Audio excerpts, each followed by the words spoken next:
பாண்டியன் ஸ்டோரில் என்ன நடக்குதுன்னு பார்க்கலாம் வாங்க. வீடியோவை ஸ்கிப் பண்ணாமல் கடைசி வரைக்கும் பாருங்கள். இப்போது இங்கே நம்ம மீனா நகை எல்லாமே கவரிங் அப்படிங்கிற விஷயத்த சொல்லிடுறாங்க. பாண்டியன் குடும்பத்தில் உள்ள எல்லாருமே பயங்கர அதிர்ச்சி. இங்கே பாக்கியம் பயப்படவே இல்லை, ரொம்பவே தைரியமாக போலீஸ்கிட்ட சொல்கிறாங்க. இங்கே பாருங்கள் மேடம், என் பொண்ணோட நகையை திருடி அவங்க தேவைக்காக யூஸ் பண்ணிக்கிட்டாங்க. இந்த மீனா அவங்க மாமியார் குடும்பத்தை காப்பாற்றுறதுக்காக இப்படியெல்லாம் பொய் சொல்லிக்கிட்டு இருக்கா. தயவு செஞ்சு இதை நம்பாதீங்க மேடம். என் நகையை தயவு செஞ்சு வாங்கி கொடுங்க. அதை வச்சு தான் கேஸ் நடத்தணும். கோர்ட்டில் கேஸ் நடத்தி என் பொண்ணை மாப்பிள்ளை கூட வாழ வைக்கணும் மேடம். ப்ளீஸ் மேடம், எங்களை பார்த்தா உங்களுக்கு பாவமாக தெரியலையா மேடம் அப்படின்னு சொல்லிட்டு பச்சையாக நடிக்கிறாங்க. இங்கே சரவணனுக்கு பயங்கரமாக கோவம் வருது போலீஸ்கிட்ட. இங்கே பாருங்கள் மேடம், என் வாழ்க்கையவே இவங்க கெடுத்துட்டாங்க. எம்புட்டு போய் அப்பப்பப்பா அவங்க வாயை திறந்தாலே மொத்தமாக பொய் தான் மேடம். இந்த மயிலுமே எங்கள் வீட்டில் 2 வருஷமாக நடிச்சுக்கிட்டு இருந்தா. என் வாழ்க்கை, என் குடும்பத்தோட நிம்மதின்னு சொல்லிட்டு எல்லாத்தையுமே கெடுத்து விட்டுட்டாங்க. சத்தியமாக இந்த நகையை நாங்கள் தொட்டு கூட பார்த்தது கிடையாது. அவங்க போட்ட நகை கவரிங்கா தங்கமா இல்லை எப்படி இருக்குன்னு கூட நாங்கள் யாருமே எடுத்து பார்த்தது கிடையாது. ஆனால் இவங்க நகையெல்லாம் நாங்கள் திருடிட்டதா சொல்லிக்கிட்டு இருக்காங்க. அதெல்லாம் பொய் மேடம். இவங்க சொல்கிறதெல்லாம் நம்பாதீங்க. இவங்க சரியான ஃப்ராடு குடும்பம் மேடம் அப்படின்னு சொல்லிட்டு சரவணன் சொல்கிறாங்க. உடனே இங்கே பாக்கியம் இருந்துட்டு, இங்கே பாருங்கள் மேடம், இல்லை மேடம், இவங்க ஏமாத்துறாங்க. ப்ளீஸ் மேடம், நீங்கள் தான் ஆக்ஷன் எடுக்கணும் மேடம். அவங்க மேலே குடும்பமாக சேர்ந்து எப்படியெல்லாம் நடிக்கிறாங்க பார்த்தீங்களா மேடம் அப்படின்னு சொல்லிட்டு பாக்கியம் சொல்லவும், உடனே இங்கே போலீஸ் இருந்துட்டு, அட போதும் நிறுத்துமா, சும்மா லபன்னு ஏதாவது பேசிக்கிட்டே இருக்க. ஏதாவது உங்கள் குடும்பத்தில் புதுசாக பிரச்சனை வந்துக்கிட்டே இருக்குது. சரி, இது விஷயமா மயிலை விசாரிச்சா தான் தெரியும். இங்கே பாருங்கள் பாக்கியம், நீங்கள் உங்கள் பொண்ணை இங்கே வர சொல்லுங்கள், அவங்கக்கிட்ட விசாரிக்கிறோம் அப்படின்னு சொல்லிட்டு இங்கே பாக்கியத்துக்கு இப்போ தான் படப்படங்குது. ரொம்பவே பயப்படுறாங்க. எதுக்கு மேடம்? என் பொண்ணு ரொம்பவே நொந்து போயிருக்கா, உடம்பு முடியாமல் இருக்கா மேடம். இந்த மாதிரி டைமில் அவள் இங்கெல்லாம் வந்து கஷ்டப்பட வேண்டாம்.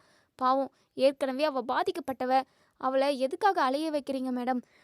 இவங்க நகையெல்லாம் திருடிட்டாங்க, அதான் உண்மை. நாங்கள் போட்டது 80 பவுன். என் பொண்ணை நாங்கள் வாழ வைக்கணும். அதுக்காக கேஸ் நடக்கணும். கேஸ் நடந்தால் தான் என் பொண்ணை அந்த வீட்டில் நான் வாழ வைக்க முடியும். தயவு செஞ்சு எங்கள் பக்கம் நீங்கள் கொஞ்சம் சப்போர்ட் பண்ணி பேசுங்க மேடம். எங்கள் பக்கம் தான் நியாயமும் உண்மையும் இருக்குது அப்படின்னு சொல்லிட்டு பாக்கியம் வந்து சொல்கிறாங்க. உடனே இங்கே போலீஸ் இருந்துட்டு, என்னம்மா நீ சொல்கிறத வச்சே நாங்கள் எல்லாம் இதுதான் உண்மை அப்படின்னு சொல்லிட்டு நம்ப முடியுமா? என்ன 1 பவுனா 2 பவுனா? 80 பவுன் நீ சொல்கிற, சாதாரணமாக நீ சொல்லிட்ட. இப்போ 1 பவுனு 1,50,000 லட்ச ரூபா கிட்ட போய்கிட்டு இருக்கு. இந்த மாதிரி சுச்சுவேஷனில் எப்படிம்மா நீ சொல்கிறத மட்டும் வச்சு நாங்கள் முடிவெடுக்க முடியும்? இல்லை, உங்கள் பொண்ணு வரட்டும். கான்ஸ்டபிள், நீங்கள் போயிட்டு மயிலை கூட்டிகிட்டு வாங்க அப்படின்னு சொல்லிட்டு இங்கே பாக்கியமும் மாணிக்கமும் பதட்டப்பட்டுக்கிட்டு இருக்காங்க. மாணிக்கம் பாக்கியம் காதுக்குள்ளே வந்து சொல்கிறாங்க, இங்கே பாரு பாக்கியம், நம்ம பேசாமல் உண்மையை ஒத்துக்கலாமா? தேவையில்லாமல் மயில் இங்கே வந்து உளறிட்டா அப்படின்னா என்ன பண்ணுறது அப்படின்னு சொல்லிட்டு, யோ கண்டிப்பாக அவள் உளர மாட்டா. அவள் புருஷனோட ஒன்று சேர்த்து வைக்கிறேன்னு சொல்லிட்டு நான் சொல்லியிருக்கேன். அதை மனசில் வச்சு அவள் புத்திசாலித்தனமாக இங்கே பதில் சொன்னா அப்படின்னா கண்டிப்பாக நமக்கும் நல்லது, அவளுக்கும் நல்லது. ஆனால் அவள் என்ன பண்ண போகிறான்னு யாருக்குமே தெரியலையா அப்படின்னு சொல்லிட்டு இங்கே பாக்கியம் வந்து நம்ம மாணிக்கத்துக்கிட்ட சொல்கிறாங்க. இவங்க 2 பேரும் குசுன்னு பேசிக்கிட்டு இருக்கிறது எல்லாத்தையுமே நம்ம இன்ஸ்பெக்டருமே கவனிக்கிறாங்க. இப்போது இங்கே நம்ம மயிலையுமே கூட்டிகிட்டு வந்துடுறாங்க. மயில்கிட்ட போலீஸ் கேட்குறாங்க, என்னம்மா உனக்கு உன் அம்மா 80 பவுன் போட்டாங்களா? போட்டது எல்லாமே தங்கமா இல்லை கவரிங்கா அப்படின்னு சொல்லிட்டு கேட்குறாங்க. இதை கேட்ட நம்ம மயில் அப்படியே ரொம்பவே பதட்டப்படுறாங்க. கை கால்லாம் நடுங்குது. என்ன பதில் சொல்கிறதுன்னு கூட அவங்களுக்கு தெரியல. ஏன்னா அம்மாலாம் என்னெல்லாம் பொய் சொல்லி வச்சுருக்குன்னு தெரியலையே, இவங்க கிட்ட நம்ம என்ன பதில் சொல்கிறது அப்படின்னு சொல்லிட்டு யோசிக்கிறாங்க. என்ன மயிலக்கா, நீங்கள் பாட்டுக்கு பார்த்துக்கிட்டு நின்றுக்கிட்டு இருக்கீங்க. நம்ம குடும்பத்து மேலே உங்கள் அம்மா அப்பாண்டமாக பழி போடுறாங்க. 80 பவுனில் 8 பவுன் மட்டும்தான் தங்கம், மற்றது எல்லாமே கவரிங்கன்ற விஷயம் உங்களுக்கும் தெரியும்லக்கா. நீங்கள் உண்மையை சொல்லுங்கக்கா. எங்கள் பக்கம் உங்களை நாங்கள் சப்போர்ட் பண்ண சொல்ல கிடையாது. உண்மை எதுவோ அதை நீங்கள் சொன்னீங்க அப்படின்னா ரொம்ப நல்லாயிருக்கும். தயவு செஞ்சு உண்மையை சொல்லுங்கக்கா அப்படின்னு சொல்லிட்டு இங்கே சரவணன் முறைச்சி பார்த்துக்கிட்டு இருக்காங்க. இங்கே நம்ம பாக்கி இருந்துட்டு, மயிறு அம்மா சொல்கிறது தான் உண்மைன்னு சொல்லுடின்னு சொல்லிட்டு அப்படியே கண்ணாலேயே சைகை பண்ணுறாங்க. மயிலுக்கு என்ன பண்ணுறதுனே தெரியல. சரவணனோட முகத்தையும் பார்க்குறாங்க, கோமதியோட முகத்தையும் பார்க்குறாங்க. கோமதி இருந்துட்டு, இங்கே பாருமா மயில், உன்னை என்னைக்காவது நாங்கள் கொடுமை பண்ணியிருப்போமா?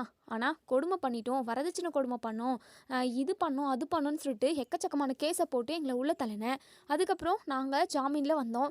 இப்போ என்னடானா நகை விஷயத்தில் இவ்வளோ பெரிய பொய்யை சொல்லி வச்சுருக்கீங்க. உங்களுக்கெல்லாம் கொஞ்சம் கூட மனசாட்சின்னு ஒன்று எதுவுமே இல்லவே இல்லையா? எதுக்காக இப்படி பண்ணுறீங்க அப்படின்னு சொல்லிட்டு நம்ம கோமதி கேட்குறாங்க. அது வந்து அத்தையும் இல்லை சொத்தையும் இல்லை, நீ உண்மையை மட்டும் சொன்னால் போதும். நாங்கள் இது வரைக்கும் ஒரு எறும்புக்கு கூட துரோகம் நினைச்சது கிடையாது.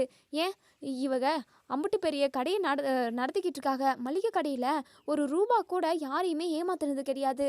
இப்படி தான் நேர்மையாக உழைச்சி சம்பாதிச்சு சாப்பிட்டுக்கிட்டு இருக்கோம். நீங்கள் என்னடனா நாங்கள் நகையை திருடிட்டோம் அப்படின்னு சொல்லிட்டு புதுசாக ஒரு பழியை போடுறீங்க அப்படின்னு சொல்லிட்டு கோமதி பயங்கர கோவமாக பேசுகிறாங்க. உடனே இங்கே போலீஸ் இருந்துட்டு கொஞ்சம் ஆளுக்கு பேசாமல் கொஞ்சம் சைலண்ட்டாக இருக்கீங்களா? போலீஸ் கேட்குறாங்க மயில. இங்கே பாருமா, நீ உண்மையை சொன்னாதான் என்ன ஏதுன்னு சொல்லிட்டு நாங்கள் ஆக்ஷன் எடுக்க முடியும். இப்படி அமைதியாகவே இருந்தால் என்னம்மா அர்த்தம்? உண்மையை சொல்லுமா. உன் அம்மா சொல்கிறது உண்மையா இல்லை என்னதான் உண்மை நீ சொல்லுமா. 80 பவுன் போட்டீங்களா? போட்டதில் எல்லாமே தங்குமா இல்லை கவரிங்கா? ரெண்டுத்தில் ஒன்று மட்டும் நீ சொல்லுமா. பேசாமல் இருந்தால் எதுவுமே தீர்வு அதாவது முடிவுக்கு வரவே வராது. பேசுமா அப்படின்னு சொல்லிட்டு இப்போது எங்கள் மயில் மனசுக்குள்ளே நினைக்கிறாங்க. இதுக்கப்புறமும் நம்ம அத்தை குடும்பத்தை கஷ்டப்படுத்தக்கூடாது. இது வரைக்கும் அவங்க பட்டது எல்லாமே போதும்.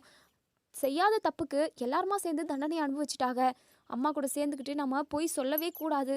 இனி போய் சொல்லிக்கிட்டே இருந்தோம் அப்படின்னா கண்டிப்பாக அதனால் பெருசாக கோவம் தான் அவங்களுக்கு வரும். இதுக்கப்புறம் சரவணன் மாமாவும் நம்மளும் ஒன்று சேர்ந்து வாழ்வோமான்னு கூட தெரியல. கண்டிப்பாக அவங்க நம்மளை ஏற்றுக்கவே மாட்டாங்க. இப்படி இருக்கிற டைமில் நம்ம எதுக்காக சும்மா போய் சொல்லிக்கிட்டு உண்மை எதுவோ அதை சொல்லுவோம். எல்லாத்தையுமே அந்த கடவுள் பார்த்துக்கிட்டோம் அப்படின்னு சொல்லிட்டு நம்ம மயில் மனசுக்குள்ளேயே நினைக்கிறாங்க. இப்போ சொல்கிறாங்க, மேடம் என் அம்மா சொல்கிறது எல்லாமே போய் அப்படின்னு சொல்கிறாங்க. எங்கள் பாக்கியத்துக்கும் மாணிக்கத்துக்கும் பயங்கர அதிர்ச்சியாக இருக்குது. இப்போ தான் நம்ம மீனாவுக்கு ரொம்பவே ரிலாக்ஸாக இருக்குது. ரொம்ப தேங்க்ஸுக்கா. நீங்கள் இப்போது சொன்னதுனால மட்டும்தான் இப்போ போலீஸுமே நம்புவாங்க. ஏன்னா நாங்கள் சொல்கிறது யாருமே நம்ப மாட்டாங்க. நீங்கள் 80 பவுன் போட்டதில் 8 பவுன் மட்டும்தான் தங்கன்றது எனக்குமே தெரியும். ஆனால் உங்கள் அம்மா எப்படியெல்லாம் பழி சுமத்துறாங்க. இப்படியெல்லாம் பொய் சொல்கிறதுக்கு வாய் கூசாமல் மனசுக்குள்ளே கொஞ்சம் கூட குற்ற உணர்ச்சி இல்லாமல் இப்படியெல்லாம் பேசிக்கிட்டு இருக்காங்க அப்படின்னு சொல்லிட்டு உடனே பாக்கியம் இருந்துட்டு, ஏன் மயிலு என்னடி உன்னை அவங்க யாராச்சும் மிரட்டினாங்களா? நாங்கள் கஷ்டப்பட்டு 80 பவுன் போட்டோம் இல்லடி, உன் வாழ்க்கை நல்லா இருக்கணுன்றதுக்காக தானே போட்டோம். நீ என்னடானா இப்படி அவங்க பக்கம் சப்போர்ட் பண்ணி பேசிக்கிட்டு இருக்க. இங்கே பார், நீ என்ன தான் அவங்க பக்கம் சப்போர்ட் பண்ணி பேசினாலும் உன்னை அவங்க கூட்டிகிட்டு போக மாட்டாங்கடி. உன்னை எல்லாருமே வீட்டை விட்டு துரத்த தான் செய்வாங்க. அந்த குடும்பத்தில் உள்ள எல்லாருமே உன்னை எப்படி அடித்து கொடுமைப்படுத்தினாங்க. அதெல்லாம் மறந்துட்டு நீ இப்போது அவங்க பக்கம் சாதகமாக பொய் சொல்கிறியாடி அப்படின்னு சொல்லிட்டு பாக்கியம் கேட்குறாங்க. உடனே இங்கே நம்ம மயில் இருந்துட்டு, போதும் நிறுத்துமா. பொய் சொல்லி சொல்லி எனக்கே ஒரு மாதிரி என்னை பிடிக்காமல் போயிடுச்சு. உன் கூட சேர்ந்துக்கிட்டு நான் உனக்கு உடந்தையாக இருந்துட்டேன் பாரு. அதான் நான் செஞ்ச தப்பே. நான் மட்டும் சுயமாக யோசித்து சுயமாக செயல்பட்டுருந்தேன் அப்படின்னா கண்டிப்பாக நான் சந்தோஷமாக என் புருஷன் கூட வாழ்ந்துக்கிட்டு இருந்திருப்பேன். என் புருஷன் கூட ஒன்று சேர்த்து வைக்கிறேன்னு சொல்லிட்டு எல்லாமே முடிச்சு விட்டுட்டேன். இதுக்கப்புறம் என்னம்மா இருக்குது? இனிமே நான் பொய் சொன்னாலுமே அவங்க என்னை ஏற்றுக்கிட்ட மாட்டாங்க. அவர் கூட ஒன்று சேர்ந்து வாழணுன்றதுக்காக தானே உன்கிட்ட நான் அதாவது நீ சொல்கிறது எல்லாருமே கேட்டுக்கிட்டு அந்த குடும்பத்து மேலே பொய்யா சொல்லி அவங்கள எல்லாரையுமே கஷ்டப்படுத்திட்டேன் அப்படின்னு சொல்லிட்டு இங்கே நம்ம மயில் வந்து சொல்கிறாங்க. பாக்கியம் இருந்துட்டு, அடியே கூறு கெட்டவளே, நீ எல்லாம் திருந்தவே மாட்டேன். உன் வாழ்க்கையை காப்பாற்றுறதுக்காக நான் எம்புட்டு பாடுபட்டுக்கிட்டு இருக்கேன். ஆனால் நீ கொஞ்சம் கூட அக்கறையே இல்லாமல் கவலையே இல்லாமல் நீ பாட்டுக்கு இப்படி பேசிட்டியடி அப்படின்னு சொல்லிட்டு எங்கள் போலீஸ் இருந்துட்டு மயில்கிட்ட திரும்பவும் கேட்குறாங்க. நீ சொல்கிறது உண்மைதானம்மா அப்படின்னு சொல்லிட்டு, ஆமாம் மேடம், என் அம்மா பக்கம் தான் எல்லா தப்புமே. என் புருஷன் வீட்டில் உள்ளவங்க எல்லாருமே ரொம்ப ரொம்ப நல்லவங்க. அவங்க என்னை ரொம்ப நல்லா பார்த்துக்கிட்டாங்க. அந்த மாதிரி குடும்பத்தில் நான் வாக்கப்பட்டு போகிறதுக்கு ரொம்ப கொடுத்து வச்சுருக்கணும் மேடம் அப்படின்னு சொல்லிட்டு மயில் சொல்கிறாங்க. இப்போது இங்கே சரவணன் இருந்துட்டு போலீஸ்கிட்ட சொல்கிறாங்க, மேடம் அதான் உண்மை தெரிஞ்சிருச்சுல, நகை எல்லாமே அவங்க போட்டது எல்லாம் கவரிங்கு, 8 பவுன் மட்டும்தான் தங்கமாக இருந்திருக்கு. அப்போது எங்களை நகை விஷயத்துலையுமே ஏமாத்திருக்காங்க. எம்புட்டு பெரிய ஃப்ராடு குடும்பம். கண்டிப்பாக இந்த மயில் கூட என்னால் ஒன்று சேர்ந்து வாழவே முடியாது. கோர்ட்டுக்கே வந்தாலும் நான் இதை உறுதியாக சொல்லுவேன் அப்படின்னு சொல்லிட்டு எங்கள் மயில் இருந்துட்டு சரவணன்கிட்ட போயிட்டு என்னை ஏற்றுக்கோங்க, என்னை மன்னிச்சிடுங்கன்னு கூட கேட்கவே இல்லை. ஏன்னா அவங்க எல்லாருமே கோவத்தில் இருக்காங்க. நம்ம என்ன தான் கெஞ்சினாலுமே கண்டிப்பாக நம்ம நினைக்கிறது எதுவுமே நடக்காது. நடக்கிறது நடந்துட்டு போகட்டும் அப்படின்ற மாதிரி ஃப்ரீயாக விட்டுடுறாங்க நம்ம மயில். அதுக்கப்புறம் கோமதி, பாண்டியன் எல்லாருமே போலீஸ்கிட்ட, "இங்கே பாருங்கள் மேடம், நாங்கள் இங்கேருந்து கிளம்புறோம். இதுக்கப்புறம் நாங்கள் இந்த குடும்பத்தை அதாவது இந்த குடும்பத்துக்கிட்ட நாங்கள் சவகாசமே வச்சுக்க மாட்டோம். இப்படி ஒரு ஃப்ராடு குடும்பத்தை நான் எங்கேயுமே பார்த்ததில்ல" அப்படின்ற மாதிரி சொல்கிறாங்க. இப்போ போலீஸுமே சரிங்க நீங்கள் எல்லாருமே கிளம்பலாம் அப்படின்னு சொல்லிட்டு, இப்போது பாக்கி இருந்துட்டு, "மேடம் என் பொண்ணை எல்லாம் மிரட்டிட்டாங்க, போதும் நிறுத்துமா" அப்படின்னு சொல்லிட்டு பல்லார்னு ஒரு அறைய விடுறாங்க இங்கே போலீஸ் பாக்கியத்தை. பாக்கியம் அப்படியே மறண்டு போயிடுறாங்க. மாணிக்கத்துக்கு அப்படியே படபடங்குது. ஐயோ பாக்கியம், நான் அப்போவே சொன்னேன் வேண்டாம் வேண்டான்னு சொல்லிட்டு, இப்போ பார்த்தியா இப்போது நம்ம தான் ஜெயிலுக்கு போக போகிறோம் அப்படின்னு சொல்கிறாங்க. உடனே போலீஸ் இருந்துட்டு, உங்கள் 2 பேர் மனசுக்குள்ளே நீ என்ன நினச்சிக்கிட்டு இருக்கீங்க? உங்கள் பொண்ணோட வாழ்க்கையை பற்றி கூட நினைக்கல. பொய் சொல்லி எப்படியாவது அந்த குடும்பத்துக்கிட்ட இருந்து பணம் நகைன்னு சொல்லிட்டு ஆட்டையை போட்டுடலான்னு நினச்சிக்கிட்டு இருக்கீங்களா? உங்கள் பொண்ணு இப்போ உண்மையை சொன்னதுனால தான் தெரிஞ்சுது.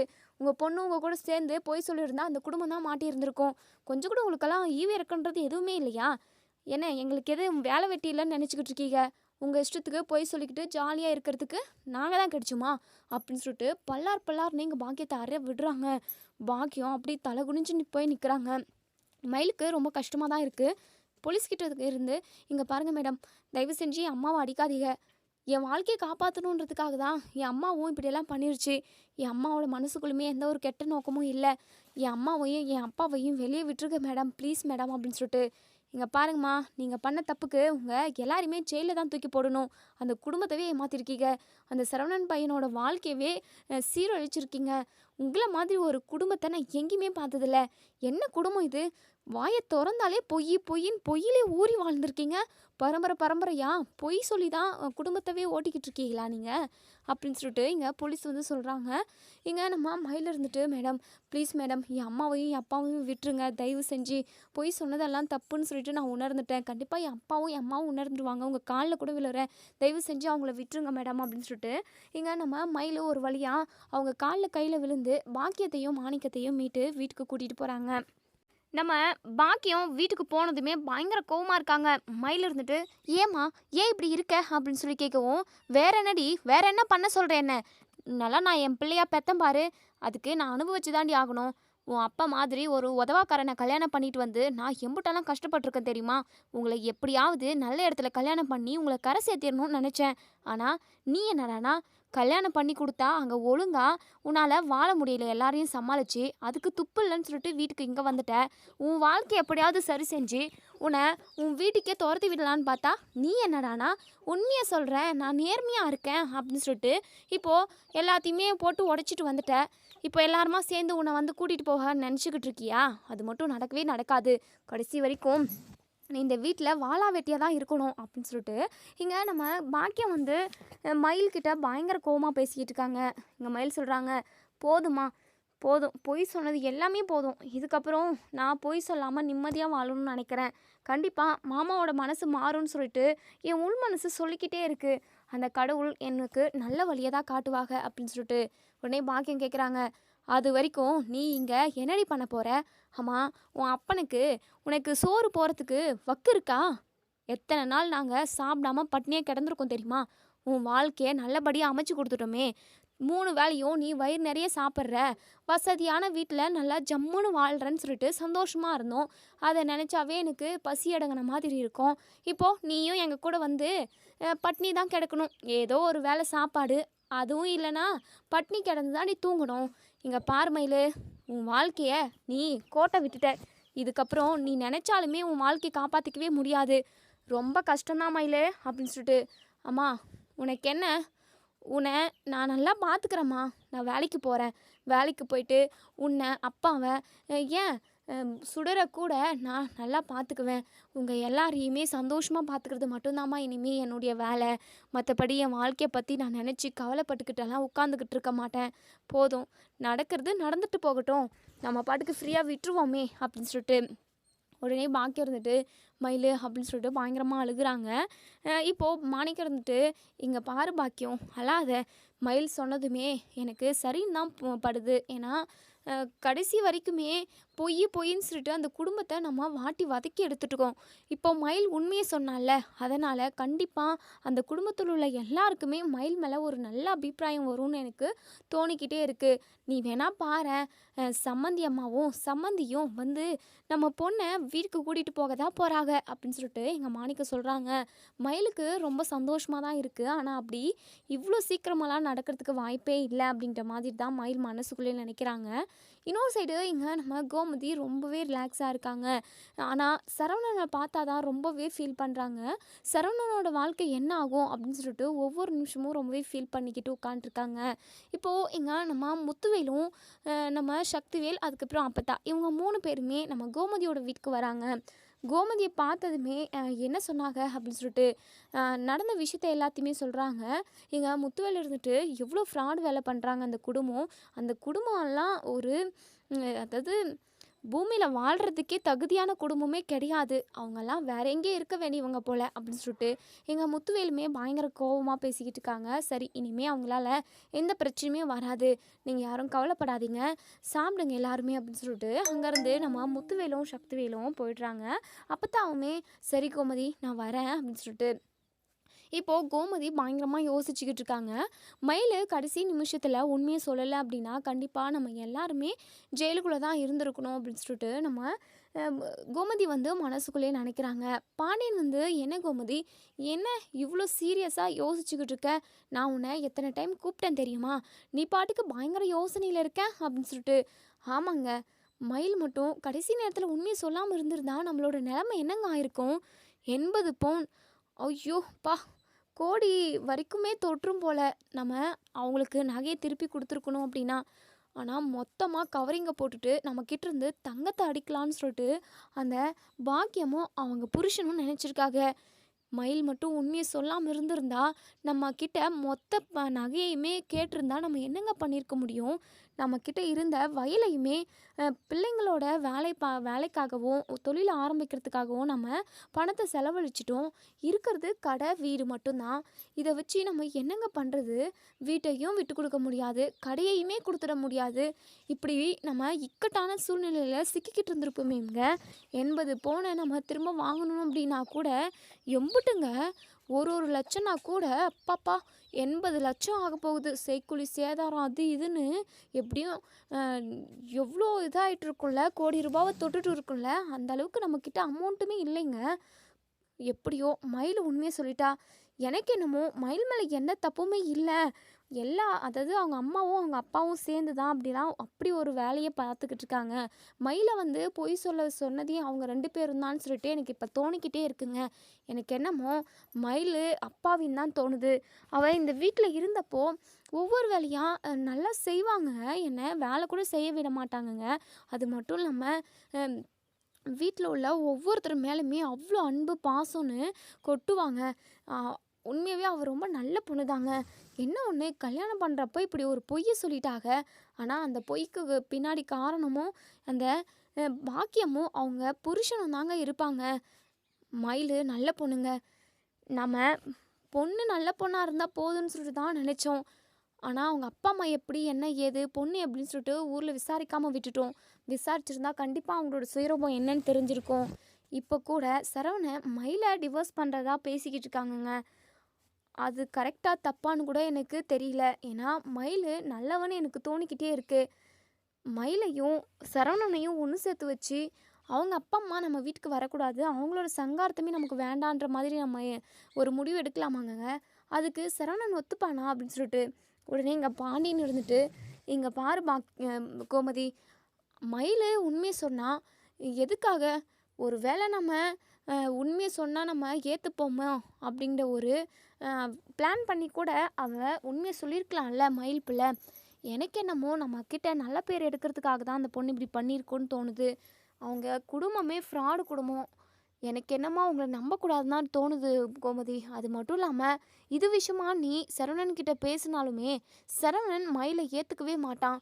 அவன் ரொம்ப உறுதியாக இருக்கான் கோமதி அப்படின்னு சொல்லிட்டு சொல்கிறாங்க. ஆமாங்க, நீங்கள் சொல்கிறதும் கரெக்டு தான். இதுக்கப்புறம் சரவணனோட வாழ்க்கை எப்படிங்க இருக்க போகுது? அவனோட வாழ்க்கையை நம்மளால் சரி செய்ய முடியுமாங்கங்க அப்படின்னு சொல்லிட்டு ரொம்பவே வருத்தப்பட்டுக்கிட்டு இருக்காங்க. பாண்டியன் சொல்கிறாங்க, இங்கே பார் கோமதி, நீ எதை நினச்சுமே கவலைப்படாத, எல்லாமே சரியாயிடும், நம்புவோம்.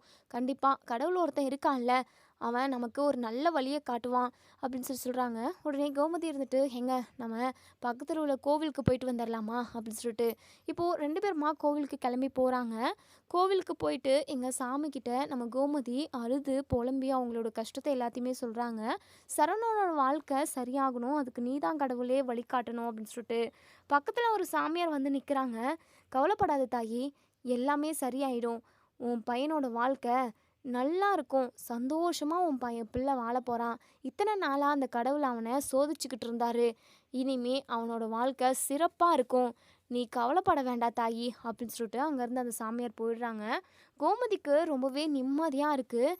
பாண்டியன்கிட்ட, எங்க இவர் நல்லதே நடக்கும்னு சொல்லிட்டு போகிறாரு, கண்டிப்பாக சரவணனோட வாழ்க்கை நல்லா இருக்கும்னு எனக்கு இப்போதாங்க நம்பிக்கை வருது அப்படின்னு சொல்லிட்டு சொல்லவும், ஆமாம் கோமதி, எல்லாமே சரியாயிடும் வா அப்படின்னு சொல்லிட்டு இப்போது இன்னொரு சைடு நம்ம மீனா கிட்ட செந்தில் பயங்கரமாக கோவப்படுறாங்க. இங்கே பாரு மீனா, அவங்க குடும்பத்தில் உள்ளவங்க என்னெல்லாம் பொய் சொல்கிறாங்களோ அது எல்லாமே உனக்கு ஏற்கனவே தெரிஞ்சிருக்கு. அப்போது அந்த குடும்பத்தோட உனக்கு ஏதோ ஒரு லிங்க் இருக்குது, நீயும் அவங்க கூட உடந்தையாக இருந்து நம்ம குடும்பத்துக்கு துரோகம் பண்ணிட்டல, இனிமேல் நான் அவங்க கூட வாழவே மாட்டேன் அப்படின்னு சொல்லிட்டு பயங்கரமாக சண்டை போட்டுக்கிட்டு இருக்காங்க நம்ம செந்தில். மீனா சொல்லி புரிய வைக்கணும்னு நினைக்கிறாங்க. நான் சொல்கிறத தயவு செஞ்சு கேளுங்க, நானும் ராஜியும் ஃபோட்டோ எடுக்கிறதுக்காக தான் மொட்டை மாடி போனோம். அப்போது நாங்கள் வந்தது தெரியாமல், நாங்கள் இருக்கிறது தெரியாமல் மயிலாக்காவும் அவங்க அப்பா அம்மாவும் பேசிக்கிட்டு இருந்தாங்க. அப்போ தான் எங்களுக்கே அந்த நகை கவரிங் அப்படின்ற விஷயம் தெரியும். அப்போ கூட நாங்கள் சொல்லணும்னு தான் நினச்சோம், ஆனால் அவங்க கையில் காலில் விழாத குறையாக கெஞ்சினாங்கங்க. அதான் மயிலாக்காவோட வாழ்க்கையை நினச்சி பார்த்து தான் நாங்கள் இந்த விஷயத்தை யாருக்கிட்டையுமே சொல்லாமல் இருந்தோம். ஆனால் இந்த அளவுக்கு இவங்க பிரச்சனையை கொண்டு வந்து விடுவாங்க அப்படின்னு சொல்லிட்டு நான் கொஞ்சம் கூட எதிர்பார்க்கலைங்க அப்படின்னு சொல்லிட்டு, போதும் நிறுத்து மீனா, நீ நல்லவ மாதிரி பேசிக்கிட்டு இருக்காத. மயிலோட பிரச்சனைலாம் ஸ்டார்டிங்லே நமக்கு தெரிய வந்ததில்ல. ஸ்டார்டிங்னா இப்போ கொஞ்ச நாளைக்கு முன்னாடி வந்த பிரச்சனையை தான் சொல்கிறேன். அப்போவே நீ எல்லார்கிட்டையுமே நகை பற்றின விஷயத்த சொல்லியிருக்கணும், ஆனால் சொல்லாமல் நீயும் மூடி மறைச்சிருக்கல.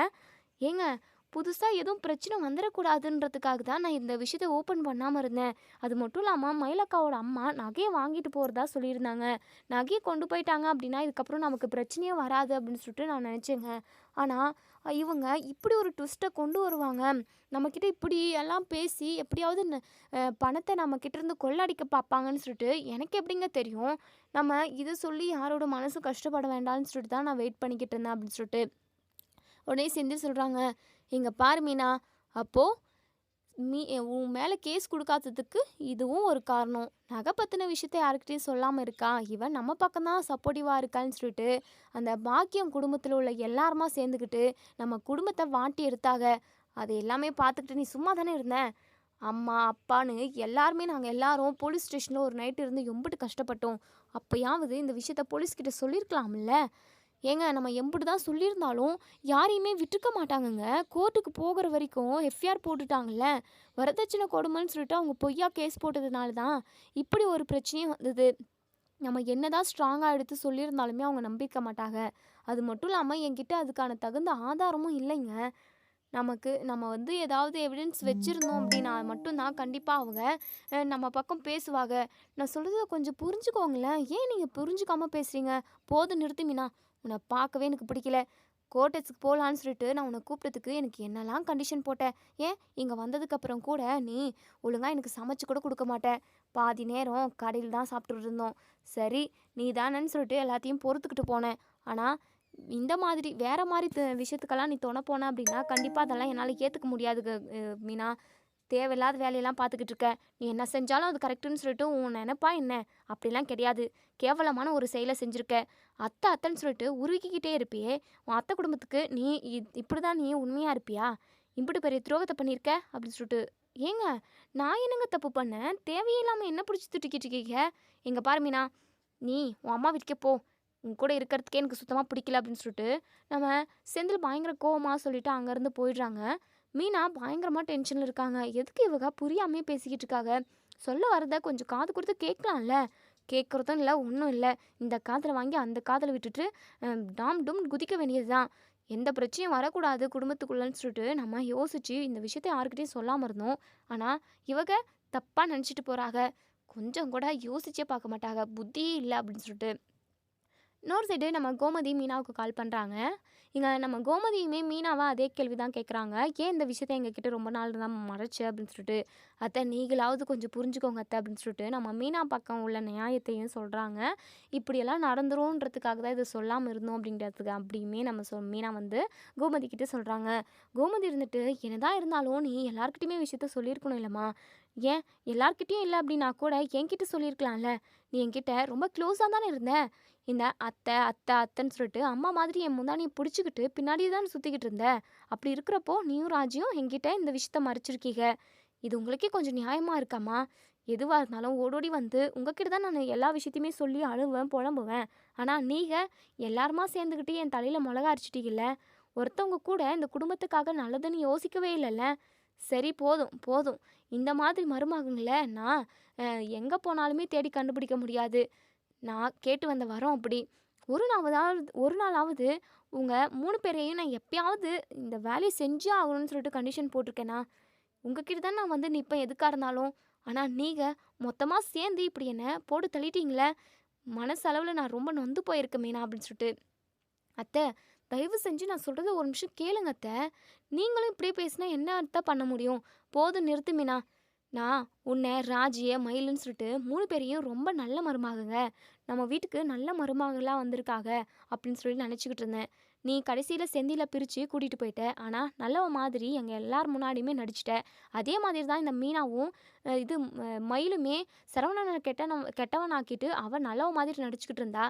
கடைசியில் அடி தாங்க முடியாமல் சரவணனே எல்லா விஷயத்தையுமே சொல்லிட்டான். அது மாதிரி தானே நீயும் இப்படி ஒரு காரியத்தை செஞ்சுருக்க அப்படின்னு சொல்லிட்டு நம்ம மீனா ரொம்பவே நொந்து போயிடுறாங்க. அத்தை நீங்கள் இப்படியெல்லாம் பேசாதீங்க அத்தை. அந்த அளவுக்கெல்லாம் நான் துரோகி கிடையவே கிடையாது அப்படின்னு சொல்லிட்டு அழுகுறாங்க. இதோட இந்த ரிவ்யூ முடியுது. இதுக்கப்புறம் என்ன நடக்குது சொல்லி வெயிட் பண்ணி பார்ப்போம் ஃப்ரெண்ட்ஸ். வீடியோ பிடிச்சி